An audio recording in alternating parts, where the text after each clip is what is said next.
Content is king, context is queen, and he with the most backlinks wins.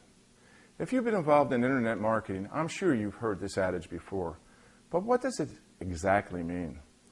In this three-part series, we will discuss each facet, and in this week's SEO Tip of the Week, we will discuss Content is King.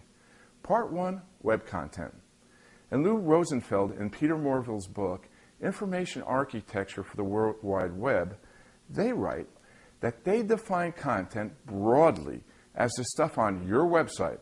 This may include documents, data, applications, e-services, images, audio and video files, personal web pages, archived email messages, and even more. And they even include future stuff as well as present stuff. And the phrase content is king should also be interpreted to mean that the content on your website should be original while also being desirable and applicable to the niche that you're targeting. If you're using the works of others, you should then take in consideration rights and commercial interest of the original content creators. Now, as you're watching this video right now, I'm sure you're asking yourself, okay, how much content am I going to need for my website? Great question.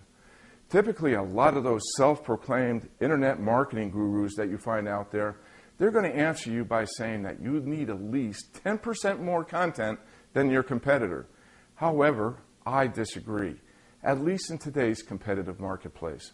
We have sites with less content ranking higher because of the context, the amount of people linking to it. If you're just slapping content on your website for the sake of having content, you're going to fail. You need to have content that gives your visitors a reason to share it with their friends on Facebook, to tweet about it on Twitter, and give them a reason to come back for more. In other words, you should consider developing content that is referred to as link bait. WordPress issued a challenge over the New Year's holiday, and that is to write and publish at least one post a day or week throughout 2011. If you're like me, this might seem a little bit of a tall order, but we have taken up their challenge, and they're also making it easy for you to participate. The first step of this process is to post on your blog that you'll be participating, just like we're doing with this article. Then they will even provide you with a sample post that you can use on your blog. Then use the tag Post a Day 2011 or Post a Week 2011 in your posts. Then subscribe to WordPress.com's daily posts via RSS to receive reminders and inspiration every day. If you don't have a blog or like to start a new one to participate, you can easily create a free one on their website, WordPress.com. Next week, in Part 2, we will discuss the context of your content and why it's so important.